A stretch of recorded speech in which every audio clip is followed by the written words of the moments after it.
61 වෙනි කොරියානු ගණිත ගැටලුව ABC අගය දීලා තියෙනවා එකතුව 5යි සිල්සු ABC තාත්වික සංඛ්‍යා x ගේ y ගේ z ගේ ප්‍රකාශ දීලා තියෙනවා a b c ඇසුරේ. ඒතර වර්ගායිතයක් පද තුනක x වර්ගය y වර්ගය z වර්ගය. ඉතින් මේක හදන කෙටිම ක්‍රමය පැහැදිලි කරන්න. ඉතින් ඔයා මේක මුලින්ම දකින්න ඕන ඔයාලා මෙන්න මේ විදිහට වර්ගායිතයක් විදිහට දකින්න ඕන. එහෙනම් අපි ලියාගමු වර්ගායිතය කවුද කාගේද?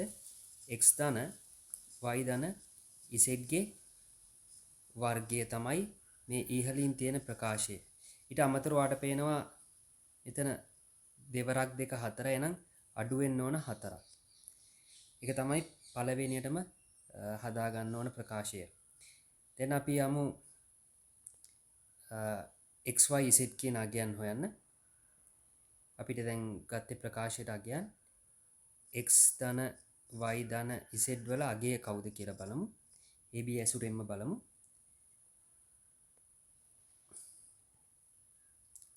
අපිට පේනවා ඉස්සලම එනවා a ට a 2යි a එකක් අඩු වුණාම එහෙනම් මුලින්ම එන a කියලා පදයක්. ඊට පස්සේ අපි එකතු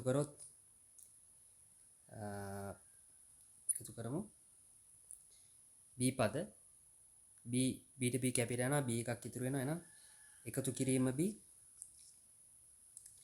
ඊට පස්සේ අපි බලමු c පද c ට c කැපිලා යනවා c එකක් ඉතුරු වෙනවා එහෙනම් ABC කියලා තමයි එන්නේ. එතකොට ABC යගේ අපේ ආයි මේකට ආදේශ කරොත් වර්ගයෙන් අඩු වෙනවා 4ක්.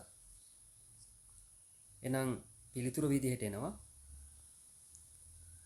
ABC යගේ 5 නිසා 25 අඩු කිරීම 4 21ක් කියලා. එතකොට ගානේ පිළිතුර 21යි.